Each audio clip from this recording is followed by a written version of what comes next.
कविता के अनेक रंगों को समर्पित है नई धारा रेडियो की प्रस्तुति प्रतिदिन एक कविता। कीजिए अपने हर दिन की शुरुआत एक कविता के साथ।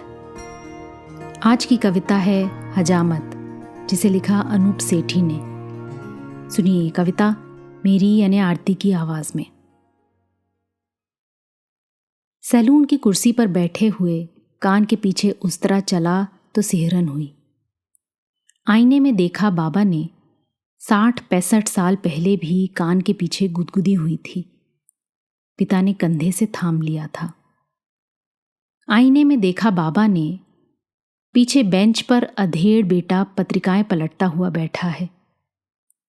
40 साल पहले यह भी उस तरह की सरसराहट से बिदका था।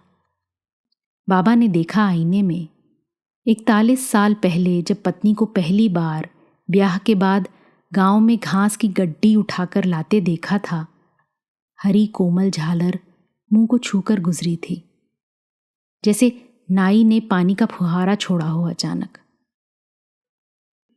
30 साल पहले जब बेटी विदा हुई थी, उसने कूक मारी थी जोर से, आंखें भर आई थीं और नाई ने पोंछ दी रोएदार तौलिए से।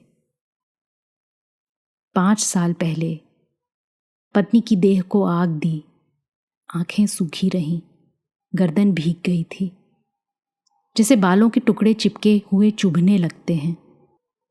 बाबा के हाथ नहीं पहुंचे गर्दन तक, आंखों पर या कान के पीछे।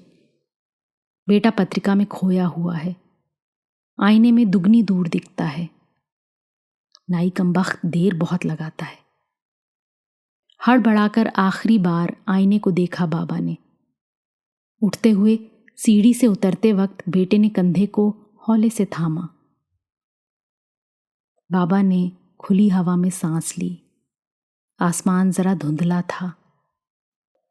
आईने बड़ा भरमाते हैं, उस तरह भी कहां से कहां चला जाता है। 60-65 साल से हर बार बाबा सोचते हैं, इस बार दिल जकड़ के जाऊंगा नाई के पास। 5 के हों या 75 बरस के बाबा, बड़ा दुष्कर है हजामत बनवाना। आज की कविता को आप पॉडकास्ट के शो नोट्स में पढ़ सकते हैं। आप जहां भी प्रतिदिन एक कविता सुन रहे हैं, वहां अपने कमेंट्स शेयर करना ना भूलें। अगर आप चाहते हैं कि नई धारा रेडियो की ये प्रस्तुति हर सुबह आपके व्हाट्सएप पर आ जाए, तो हमें इस नंबर पर मैसेज भेजें 7428775376।